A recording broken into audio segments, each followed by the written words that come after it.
So, good morning, guys. Guys, where are you? I'm looking for my students. This is the last lecture this academic year for you. Guys, start coming for a lecture. Okay. Anyhow, I hope you will see it maybe now, maybe later on. But we start right now, and the thing is that for quite a long while, we didn't deliver this lecture within the within the last 5 years, for example, because there was no time for it. So, but then finally, we get one extra lecture to get time to explain at least basically, at least generally, the probable uh, oncogenesis caused by some of the viruses. So good morning. Thank you very much for coming. I can see some people that are coming for lecture already. So please start collecting because still the oncogenic viruses, RNA and DNA viruses, this is a question that you're supposed to prepare for the exam. So that's why it will be good to see it right now, a bit later on, it doesn't matter. So, but then the problem is that some of the viruses adapt themselves to the cellular life cycle. It means to our normal cell's life cycle. So that's why today we have to refer to not only microbiology, but we have to refer some features or some problems that you have studied in histology.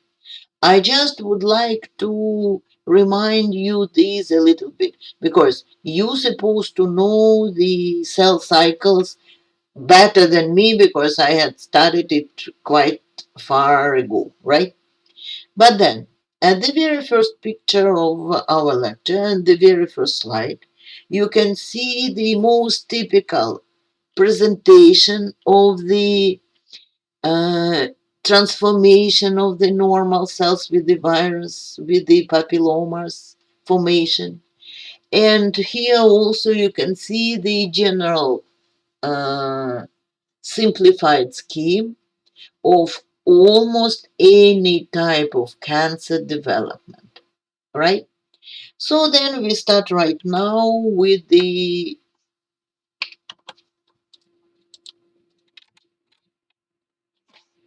sorry, uh-huh, with the definition, what do we call oncogenic viruses, or briefly oncoviruses.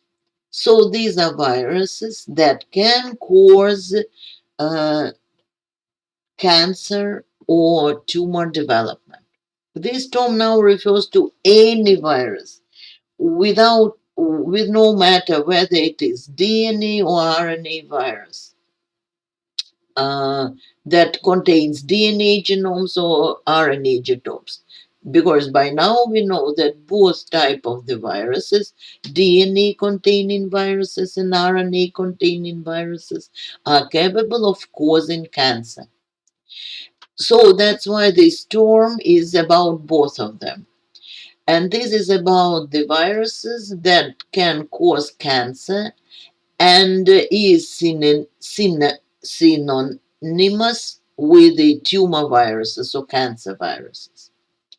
So, but then you should understand that the development of the cancer is not a routine procedure produced by the virus because the vast majority of the human viruses do not cause any transformation of the cells. So this is not the very simple and very common uh, event that occurs. Because if you compare the rate of the infections and the rate of the cancers caused by these infections. It will be not even comparable. So, because we are discussing viruses that are very common, and usually they don't cause any severe consequences. But then, in some of patients, they do cause cancer.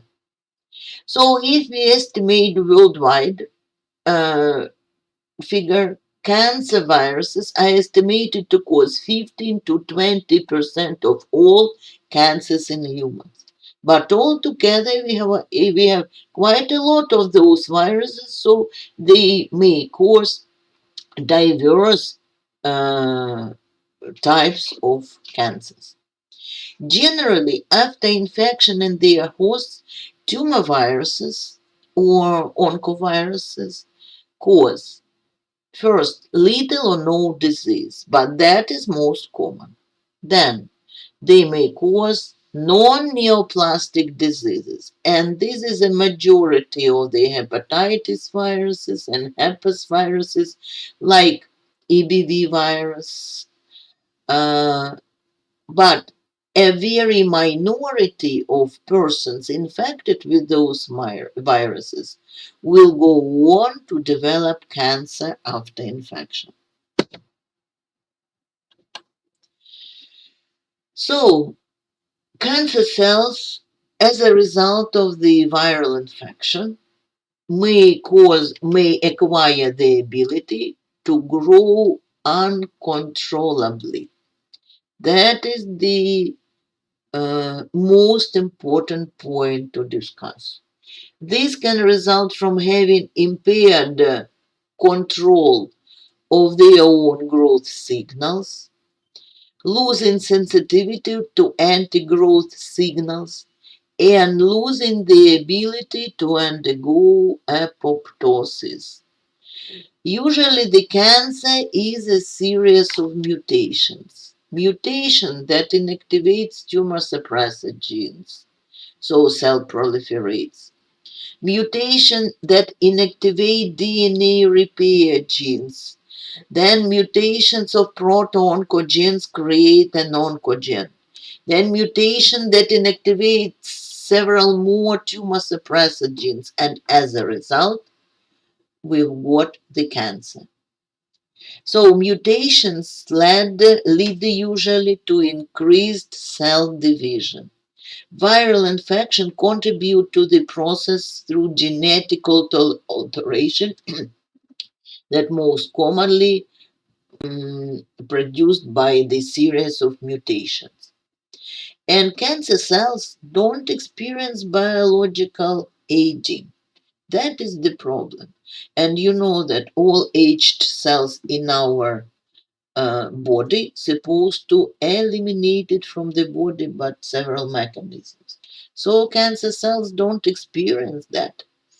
And they maintain their ability to undergo cell division and growth without uh, affecting by the normal eliminating mechanisms that are working in our body.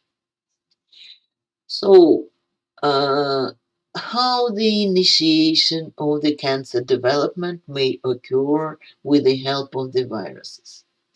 Usually, we're supposed to consider several factors that may influence the progression from just normal cell to viral infected cell and forward to cancer development. Peculiar, Peculiarities of the host genetic makeup, mutations occurrence, then exposure to the cancer causing agents, and immune impairment. Viruses initiate cancer development by suppressing the host immune system, causing inflammation over a long period of time. That is the one possibility that occurs within the virus infection. And another possibility is by altering the host genes. So, cell transformation that normal cell to cancerous cell is going from mutations that inactivates tumor suppressor genes, proliferation of the cells, then these mutations that can cause to cancer. So this important term that we use is proto-oncogenes. What are they? What do we call as proto-oncogenes? These are the normal genes that could become an oncogenes due to mutations, that's the first possibility, or overexpression.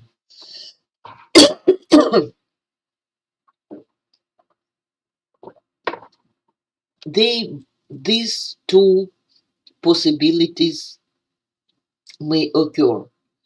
And the problem is that proto-oncogenes, they code for proteins that help cells to regulate their own cell growth and differentiation. So if these proto-oncogenes that occur in the cell are mutated or overexpressed, they may change the signaling to the cells. Then what do we call an oncogene? An oncogene is a gene that has the potential to cause cancer. In tumor cells, these genes are often mutated, or when they are overexpressed at high level, the huge amount of the protein is produced or manufactured due to the overexpression of oncogenes. So, this huge amount of the proteins, regulatory proteins, may cause alteration in the normal cell cycles. A whole cell transformation occurs when an oncogenic virus infects and genetically alters the cell. The only infection of the virus is not enough. And I would like to repeat that this genetical alteration is not a routine process in the infected cell. And as we stated, a lot of infections occur without any genetical alteration. The infected cell is regulated by the viral genes and has the ability to undergo abnormal new growth. The tumor viruses change cells usually by there's a one way, by integrating their genetic material with the host cell DNA. And this is a permanent insertion. The genetic material then will never be removed from the human chromosome. This integration for oncogenicity supposed to be permanent. But then, regarding the mechanism of the oncogenic transformation of the cells, we have to uh, differentiate two oncogenic viral mechanisms. And these are two mechanisms that differ in their biology and epidemiology. And so we may classify these mechanisms into direct, you can see here, and indirect viral oncogenicity. So, what is a direct viral oncogenicity? So, and that is the picture that we've seen in the very first slide. So, for this, we need the cancer causing agent to infect the cell, and it needs to insert these uh, viral genes into the host cell. This is one way. or enhance already existing oncogenes or proto-oncogenes in the cell genome. So, my dears, the result of it in understanding is that some viruses have their own oncogenes and they insert them into the host genome.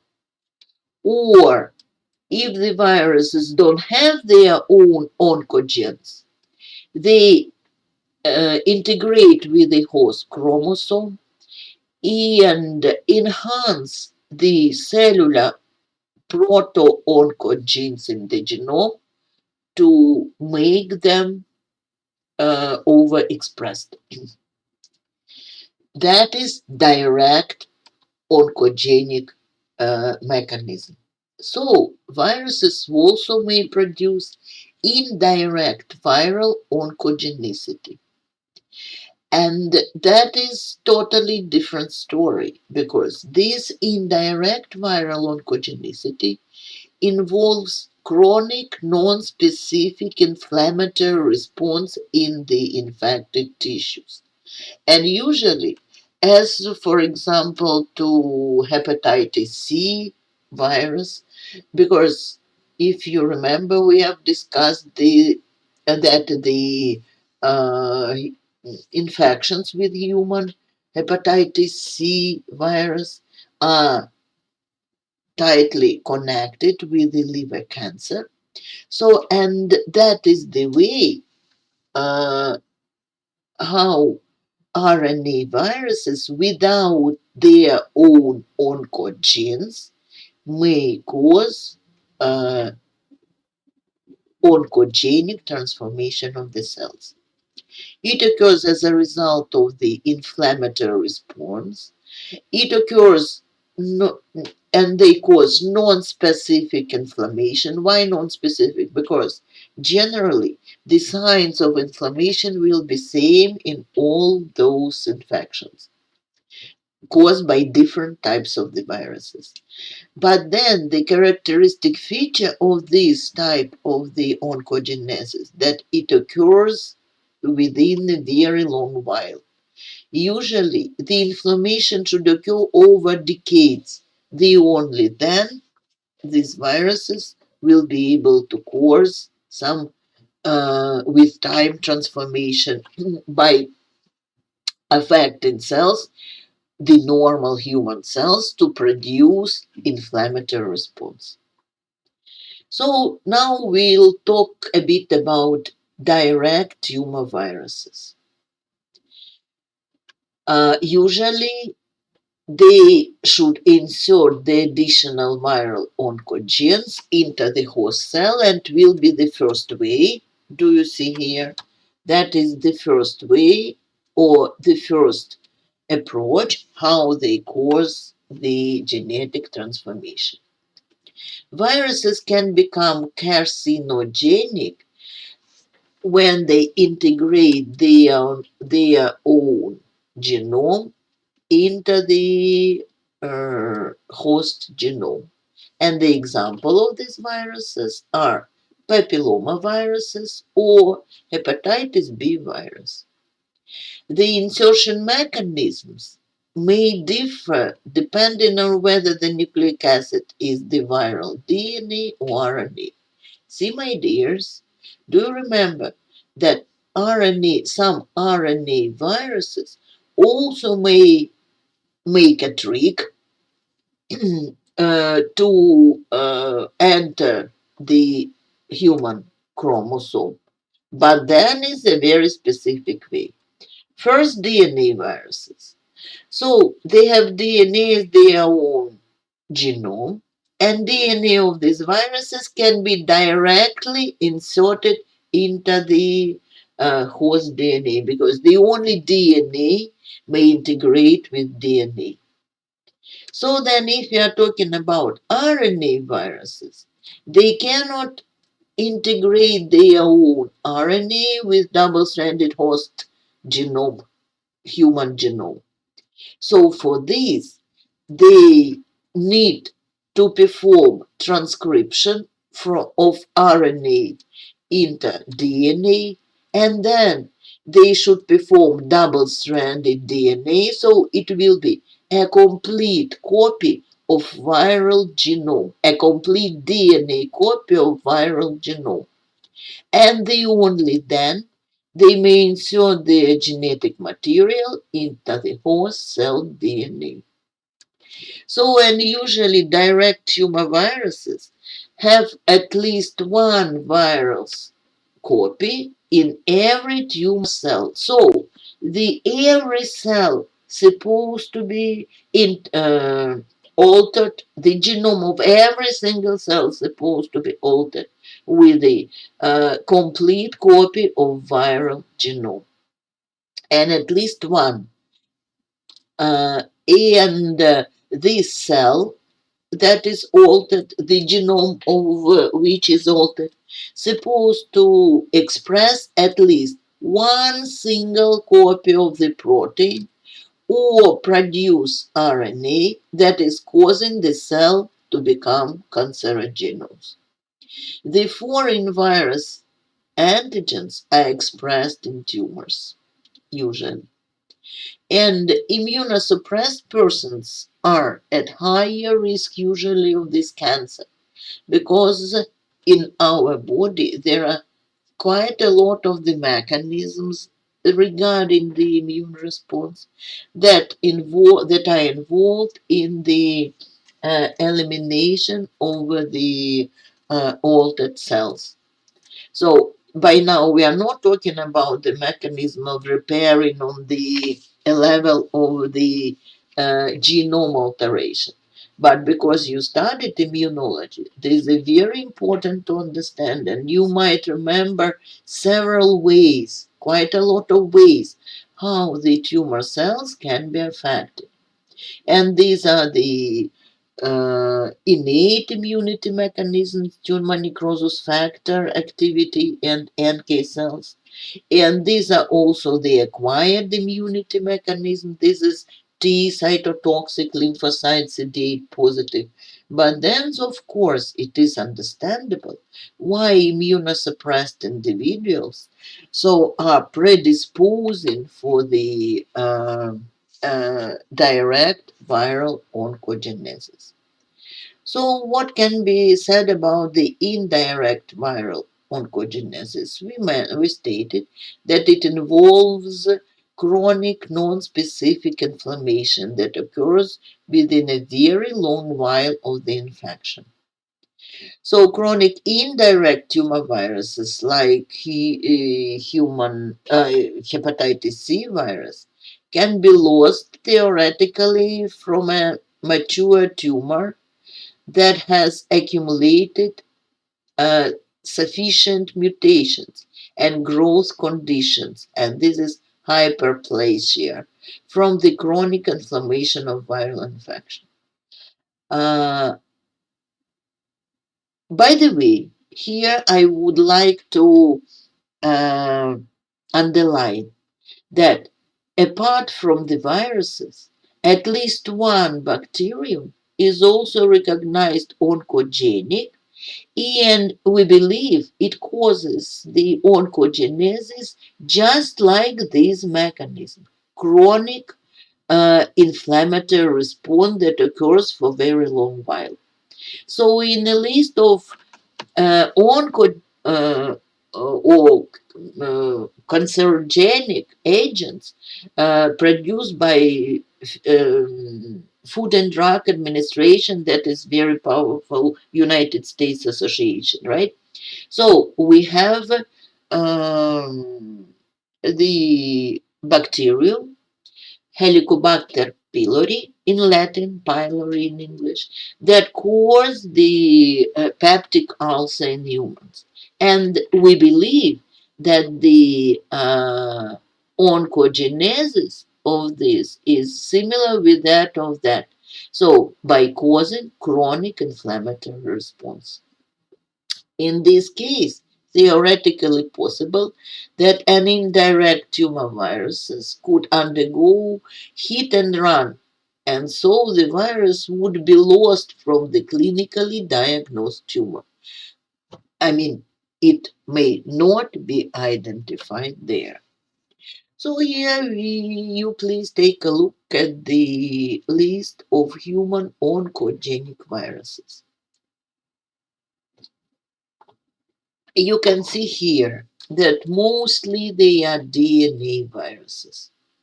And here you have viruses you are familiar with, for example, hepatitis B virus that cause primary hepatocellular carcinoma.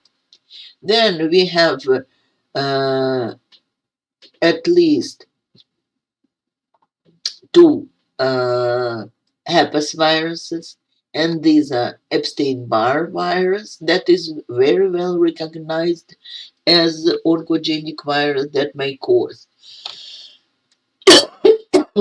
Burkitt's lymphoma, Hodgkin's lymphoma, post-transplant lymphoproliferative disease, nasopharyngeal carcinoma, and subtype of stomach cancer. Then out of the herpes viruses, the very last one, human herpes virus type A, in another way, caused Kaposi sarcoma associated virus, is a very well recognized oncogenic virus. And it causes a particular type of skin cancer, that is Kaposi sarcoma. Then among DNA viruses, you have viruses that we haven't studied yet. And this is human papilloma viruses that are DNA viruses because they are leading cause of the cancer uh, caused by viruses. Later on, after we discuss the general features of the oncogenesis, we pay special attention at human papilloma viruses and will give their uh, uh, more accurate description. But then, not all human papillomaviruses are oncogenic. It is believed that most invasive are viruses of type 16 and 18 that are associated with cancer of cervix, anus, penis, vulvar, vagina. So, and they are also blamed for some human papillomavirus positive oropharyngeal cancers. So, out of the DNA viruses, we have to mention also Merkel cell polyoma viruses. And they are also DNA viruses. And they cause a special type of cancer that is called Merkel cell carcinoma, a rare but aggressive form of skin cancer.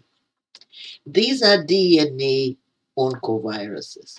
And RNA containing oncoviruses are first one, hepatitis C virus. Um, sorry, this is a mistake that cause hepatocellular carcinoma. Sorry, this is a technical mistake.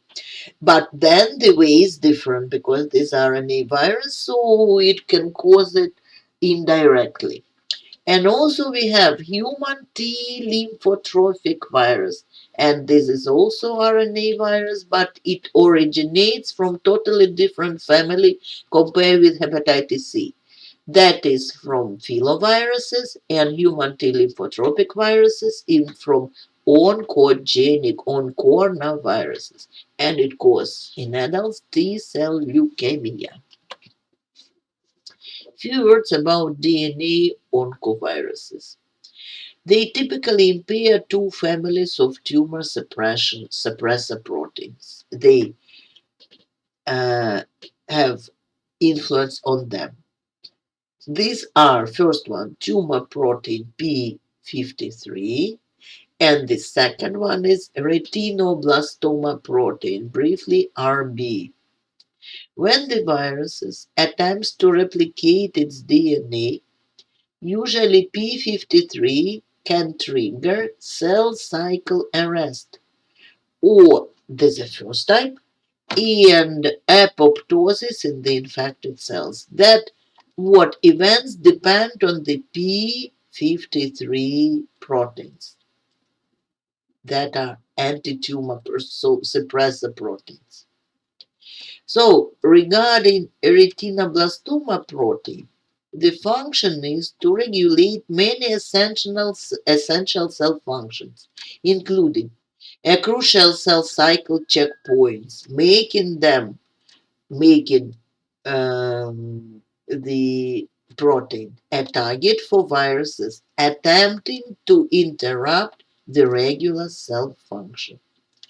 Some DNA oncoviruses, such as adenoviruses, a simian polyomavirus, and human papillomaviruses types 16 and to some extent 18, may integrate their DNA in the host cell and use this to transcribe it and transform cells by bypassing the particular checkpoint of the cell cycle, particular G1S checkpoints. My dears, here I would like to refer to the scheme of checkpoints because I don't really know whether you remember it very well or not. So from now I try to remind you the normal cell cycle with the definition of those checkpoints that can be affected by viral proteins. You see, the normal cycle is characterized by the series of the events that take place in a cell leading to its division. The resting cell is a non-divided cell, occurs usually in a phase that is called G0, right? So, and during division, the cell undergoes four distinct stages.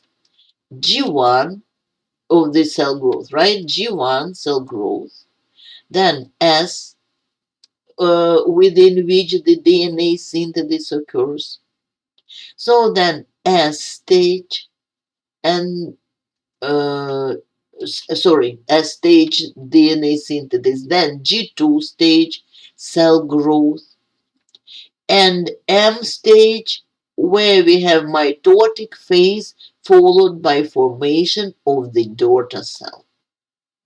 So out of one, two daughter cells will be produced.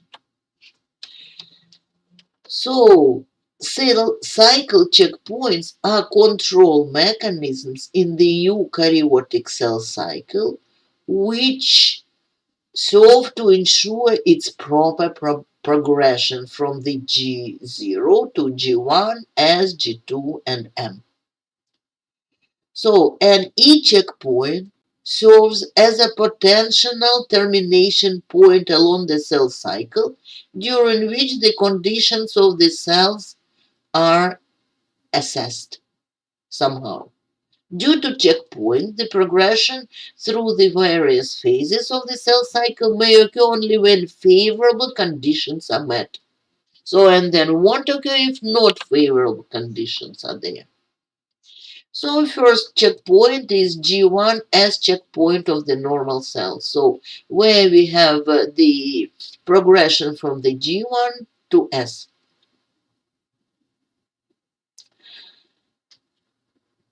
The G1 checkpoint, G1S, also known as the start of restriction checkpoint of major checkpoints. Then the second one is G2M.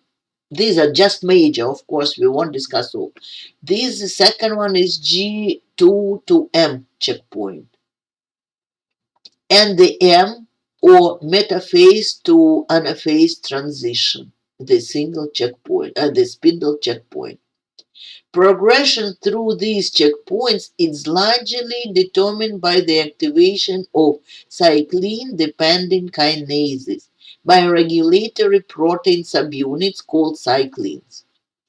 Different forms of cyclins are produced at each stage of the cell cycle to control the specific events that occur therein. So the G1S restriction checkpoint within it, the cell becomes committed to entering the cell cycle, ready. As the cell progression through G1, it can either delay G1 enter a quiescent state G0 or proceed past the G1 as checkpoint. There's several possibilities, right? I hope you know this. The decision to commit to the cell division occurs when the cell activates cyclin CDK dependent transcription, which promotes entry into the S phase. See here, cyclin CDK dependent transcription.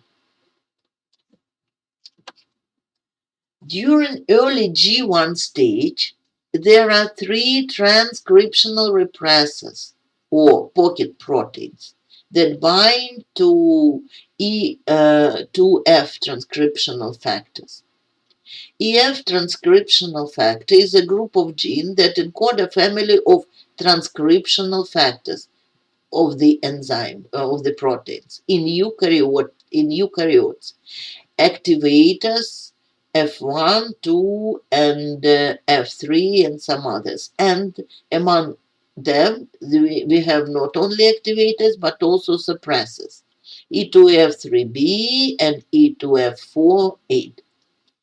E2F genes family is a group of transcriptional factors that target many genes that are important for control of the cell cycle, including cyclins, cyclin-dependent kinases that we discussed earlier, and DNA repair proteins and checkpoints regulators.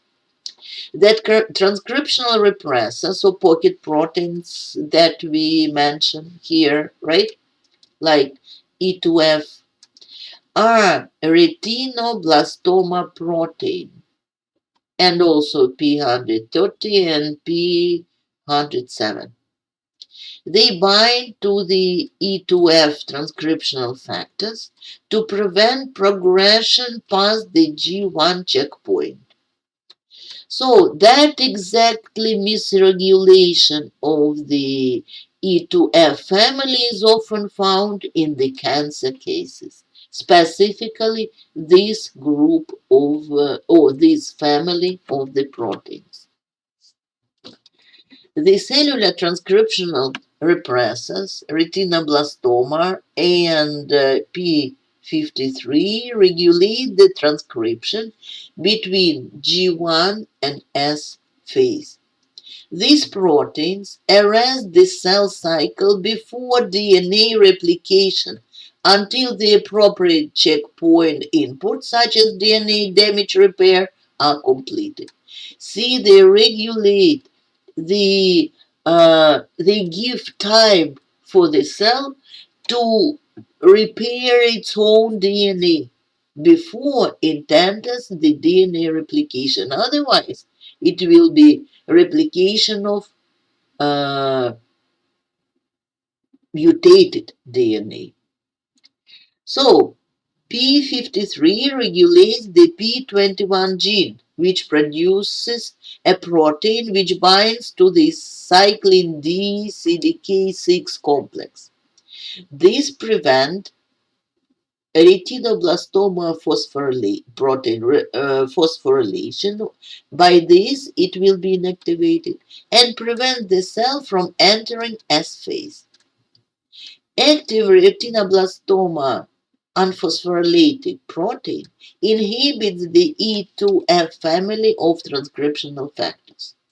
In turn, these factors regulate the cyclin E-CDK2 complex, which inhibits retinoblastoma protein, keeping the cell in G1 until the input crosses a threshold. So, that is the importance. That is the importance of the uh, P53 proteins and retinoblastoma proteins in the normal cell cycle.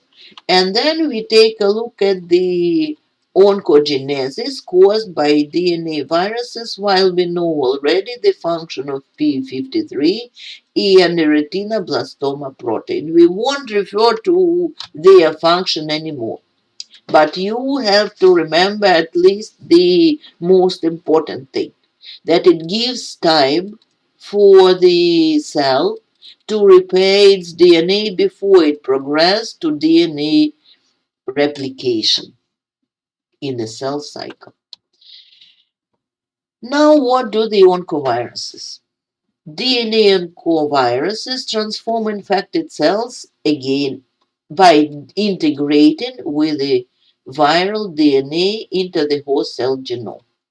The DNA is inserted during transcription or replication when the two annealed strains are separated. To drive the cell into the S phase prematurely, the viruses must inactivate p53 protein, which plays a central role in the G1S checkpoint before the cells start replicating DNA, as well as retinoblastoma protein.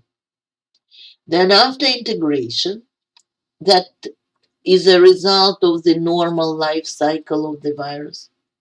The whole cell cycle loses regulation from transcriptional repressor retinoblastoma protein and p53 protein, and cell begins cloning or begins dividing to form a tumor.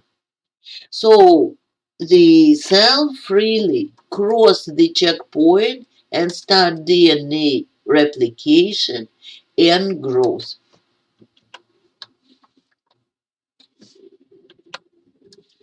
So after the virus DNA integration into the host cell genome occurs, both as well, and we take a look at the example over the simian virus 40 and polyomavirus. So how it occurs in those. So after the virus integration into the host cell genome, both SV40 and polyomavirus early regulation proteins induce transformation by interacting with the host proteins that regulate cell proliferation. EC40 T antigen binds to and inactivates the host cell tumor suppressor protein, that is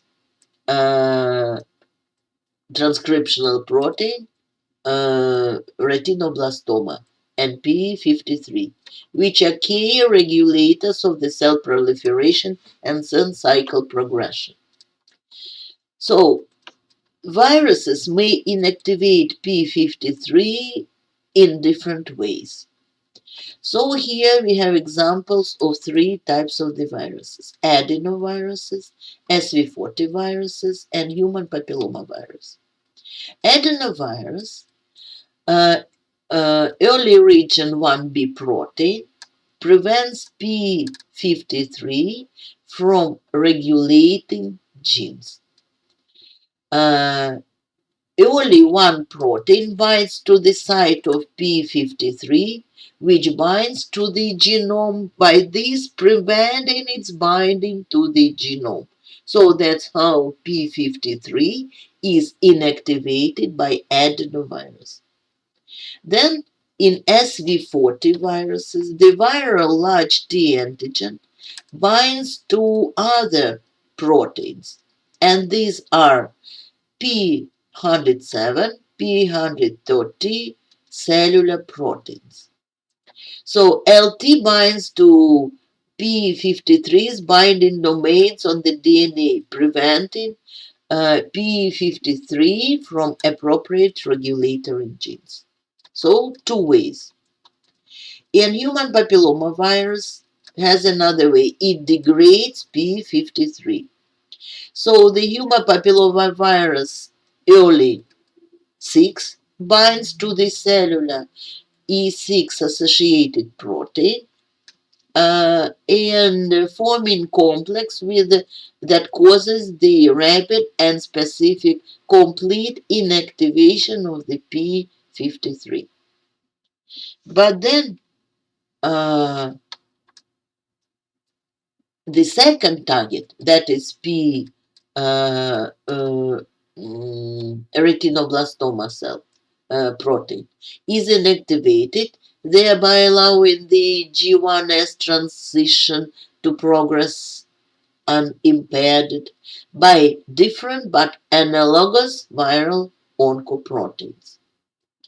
So, adenoviruses with their early proteins 1A, E1A oncoprotein binds to retinoblastoma protein and can stimulate transcription and transformation of the cells. SV40 uses the same LT protein that it uses for B53, for inactivating both retinoblastoma and 53 protein. And human papillomavirus contain one more oncoprotein E7. In the previous one it was E6, here we have E7, which can bind to and inactivate retinoblastoma by phosphorylation or by being bound to the viral oncoprotein or by mutations. My dears, you can see now that there are not only to P53 and retinoblastoma protein. We have also some more targets of the cellular proteins, and the viral proteins target those proteins. So these are the very complex mechanisms how the viral proteins, through several ways, may inactivate the proteins that are responsible for anti-tumor activity. So this final explanation may help you to understand that is the basic principle of the viral oncogenesis. Now you know the function of retinoblastoma protein and P53 protein. So in future, we won't discuss their functions anymore, or specifically what kinds of the viral proteins participate in the process. So from now, we just take a look at the virology zone. So means we take a look at the viruses that may perform oncogenesis. And one of those most commonly involved in the process virus are human papillomaviruses. The family Papillomaviridae members are small. You can see they are non-enveloped icosahedral structured viruses that have as a genome a circular double-stranded DNA genome of 8 kilobases in length. Human papillomaviruses are strictly epitheliotropic, my dear. This is a new type of tropism that we mentioned. So before we have discussed neurotropic, lymphotropic, now we are dealing with epitheliotropic viruses. And those viruses are in fact the skin of the mucous membranes or the mucous membranes. The majority of the human papillomaviruses infections remain usually subclinical or cause benign lesions only that may be easily removed without any further consequences. But this is type specific process. It means human papillomaviruses have a lot of serotypes, and the process of the tumor genesis is serotype specific. So infections by specific subset or serotypes of human papillomaviruses known as high-risk types can lead to cancer. So theoretically, we divide all human papillomaviruses as into high risk types viruses and low risk type viruses. So understandable, I think. Those that are high risk, they are tightly associated, strongly associated with the development of the uh, cancer. So now let's take a look at this virus. Human papillomavirus capsid is 60 angstrom in diameter and consists of 360 copies arranged in 72 pentamers of the major capsid protein, L1. You can see it here green, right? And within the capsid, they have at least 12 copies of the L2 minor capsid protein. So altogether, we have two capsid proteins. Each capsid packages a single copy of the viral circular double-stranded DNA. And the packaged viral DNA is associated with the core histone proteins that make the particular structure of the viral genome and keep a particular structure of the viral genome. So a few words about the papillomavirus genome. As we said, it is double-stranded circular DNA of about 8 kilobases. Here we have two images of the papillomavirus genome: circular model and linear model, or circular format and linear format. So the whole genome is divided into three regions.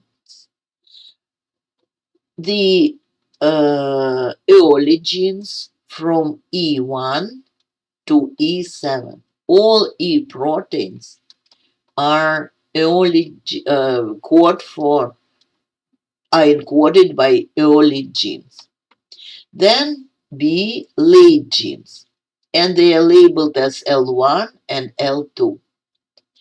And C is alone control region, LCR, not coding region, separated by two poly A from by two poly A regions. So you can see them here also. These are early genes from E1 to E7, and then these are L genes, L1 and L2. And then we have a very short, uh, long terminal repeat. So here, separated that one. The proteins produced from these genes perform variety of functions that help the virus to take over the control of the host cell machinery. So, and then while they take it over, so that is interesting that the papillomaviruses are tightly integrated into the life cycle of the cells. So, and we discuss it a bit later on while we see the functions of the proteins coded by HPV genes. So, these are early, right? And among those, we may have DNA helicase activity on binding to viral origin of replication, uses host cell machinery for replication. Then E2 guides E1 to viral origin of replication, acts as transcriptional activator or repressor depending on the region bound to LCR, long control region. That's why it is called long control region. But then the activity of the cell depends on whether activator or repressor binds with long control region. And it also helps in DNA replication of virus and packaging. And for E3, we are not sure, my dears. Maybe they share the two functions or some more, but this is a question mark. E4, this is a viral DNA amplification and release protein that mediate these events. E5, this is a growth factor signaling of the virus that helps the virus to escape the host immunity.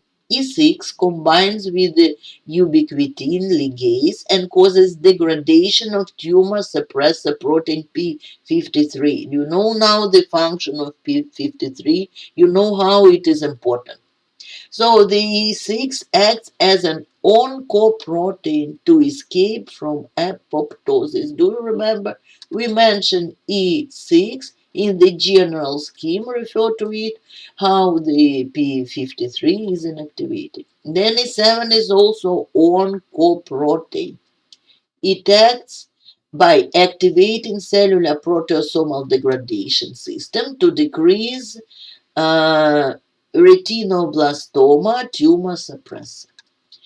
L1, major component of the viral capsid protein, and overexpression assembles intervirus-like particles. They also can be produced by this virus, like in hepatitis B virus, by the way. L2 is a minor component of the viral capsid protein, but it is believed, we believe it is required for infectious process, so without it the virion is not formed. So mechanism of hepatitis, of human papillomavirus infection. So, and here please pay attention how the mechanism of infection is integrated into the life cycle of the cell development. Usually normal squamous epithelial cells grow as stratified epithelium, with those in the basal layer of basal cells, right, dividing as stem cells or transit amplifying cells. After division of the basal cells, on the daughter cell, one of the daughter cell, that is the normal, my dear. That is the normal life cycle of this cell. Where is normal? Uh, One of the daughter cell migrates upward and begin to undergo terminal differentiation, while the others remains in the basal layer as a slow cycling, self-renewing population. That's a normal uh, cycle of the cells of the squamous epithelium. Now, let's take a look at the. Do we have anything else? Okay, later on. What is the mechanism of human papillomavirus infection? Human papillomavirus virions initially infect the basal layers of the epithelium, probably through micro wounds, my dears. Here is shown that it should be some rupture of the upper layers of the epithelium. Later on, we will see it.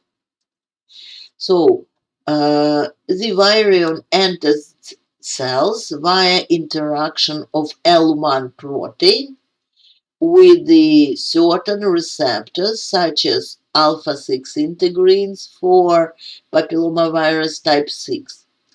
The receptor L1 depending binding results in a change in the conformation of L2 protein that is there. Олечка, это срочно, у меня лекция, я читаю из дома, я перезвоню, хорошо? Принтер нет, у нас не работает принтер сейчас. Давай. So the receptor L1 binding protein result in a change in the conformation of L2 protein, the second minor protein of the capsid, leading to the exposure of N-terminal sequence of L2 protein to cellular furin, causing proteolysis of L2. Furin is a protease enzyme that in human cleaves some proteins, making them active. As a result, proteolytic cleavage of L2 by furin opens a protected site on L1, and then altered L1 binds to a cellular surface receptor on keratinocyte membrane, allowing it to move closer to the site of the cell penetration. And then membrane-peated and invagination occurs, and clathrin, caveolin, flotillin, cholesterol, and dynamine independent and A2T dependent endocytosis occurs. Papillomavirus penetration and continent transcription. After binding to the cell surface receptor, the virus enters by endocytosis. The virus removes the protein coat after a period of 12 hours in the late endosome, releasing the viral genome L2 complex combined with L2. This complex enters the nucleus. Next in the nucleus, the viral genome L2 complex copolymerizes with nucleodomain 10, cellular nucleodomain 10, and initiates RNA transcription.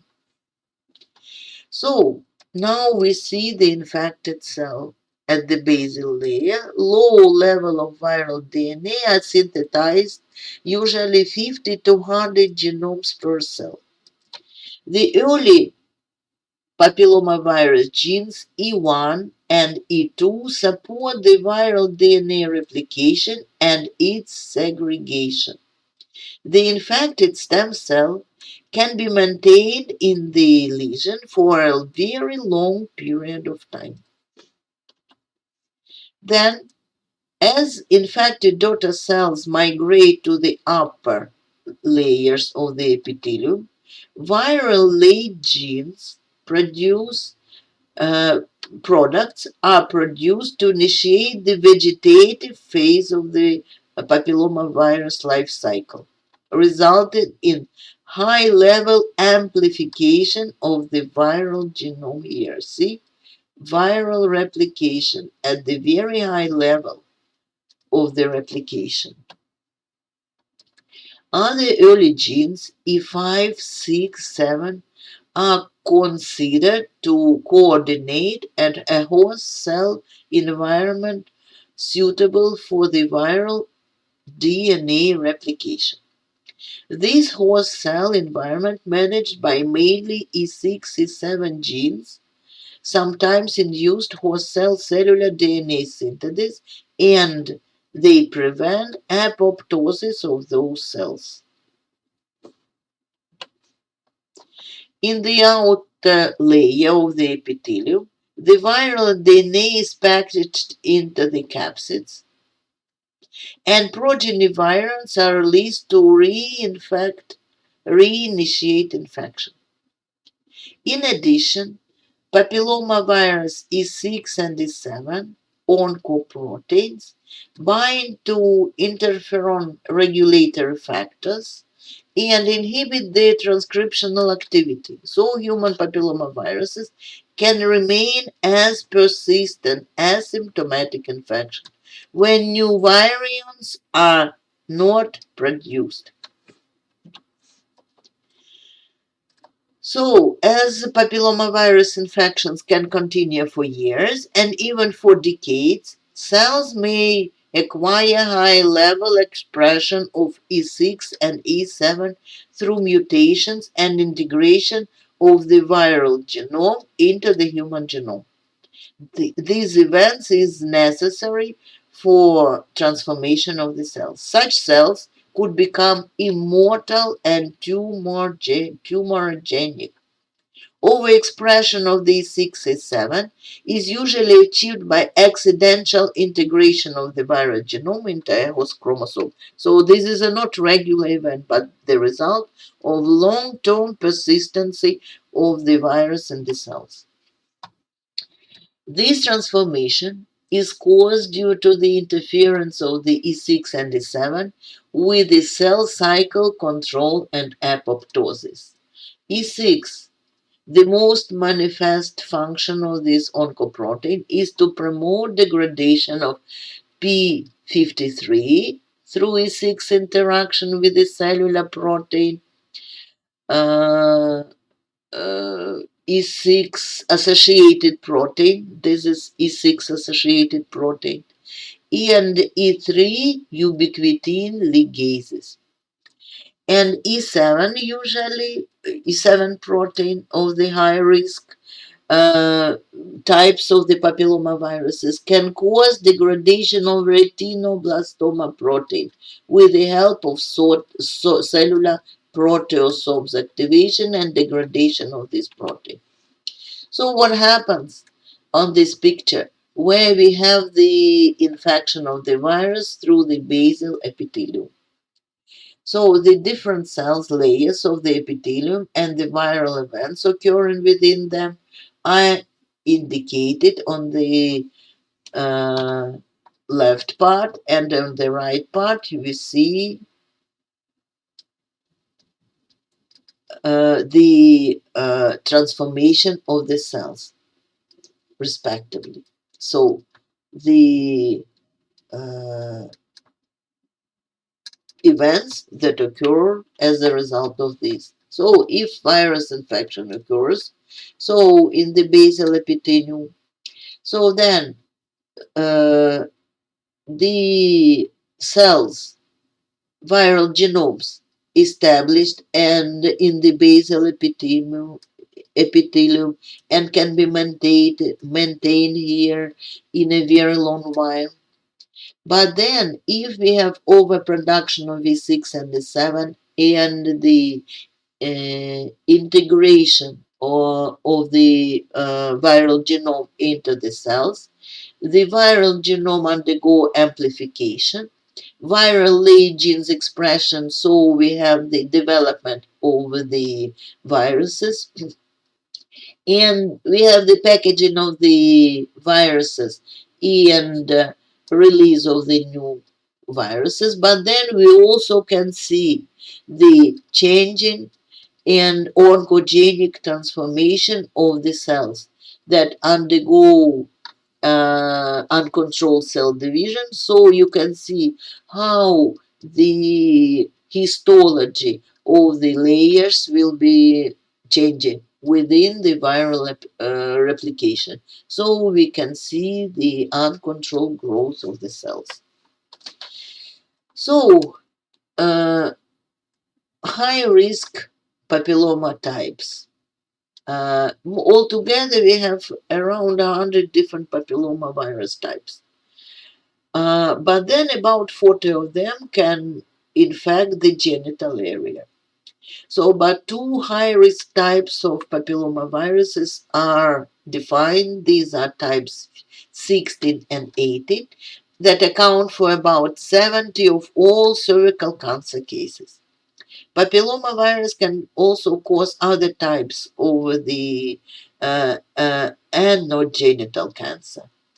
So, like vagina, vulva, anus, penis, head and neck cancer, and genital warts in both men and women. The nine valent, the 9-valent human papillomavirus vaccine is used, uh, and this is a second generation vaccine, non infectious, recombinant, uh, indicated to prevent disease and cancer caused by both low risk and high risk human viruses. What 9 types are usually incorporated into this vaccine? So, types 6, 11, the high risk 16 and 18, and the rest of the lower risk 31, 33, 45, 52, and 58. The first vaccine had been licensed by the United States Food and Drug Administration since 2014. And my dears, this is the only way to prevent the infection because the treatment is not developed. Apart from this 9-valent human papillomavirus vaccine, two more FDA-approved vaccines are available. These are bivalent vaccine against type 16 and 18 and 4-valent vaccines or quadrivalent vaccine against type 6, 11, 16, and 18. So, by the way, I'm not sure about about India, but this type of vaccine is generally widely used in Russian Federation to prevent the mainly the genital cancer. So that is, I would like to repeat, the only way how we may fight with the papillomaviruses, because the specific treatment is not developed. With this, my dears, we go for oncogenic RNA viruses of the family Retroviridae. So, because they only then are considered to be direct RNA containing viruses. So, here we have Oncogenic a human T cell leukemia virus that cause adult T cell leukemia and lymphomas, and sarcoma viruses of animals and poultry. So, that can cause sarcomas, cancer of connective tissues. So, the classical mechanism is developed for aroused sarcoma virus transformation, for aroused sarcoma virus. You're supposed to remember that this is the first tumorigenic virus found in 1905 when Rouse um, demonstrated the strong association of the solid tumor development as a result of this virus occurrence in poultry. Round sarcoma virus genome DNA copy usually integrates with the human genome and acquire oncogen, V oncogen, from the host cell oncogen. So what does it mean acquire? It means it is copied. So it starts to be viral oncogen.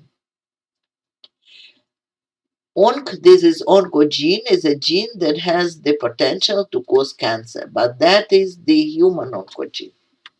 So virus derived viral oncogene from human oncogene.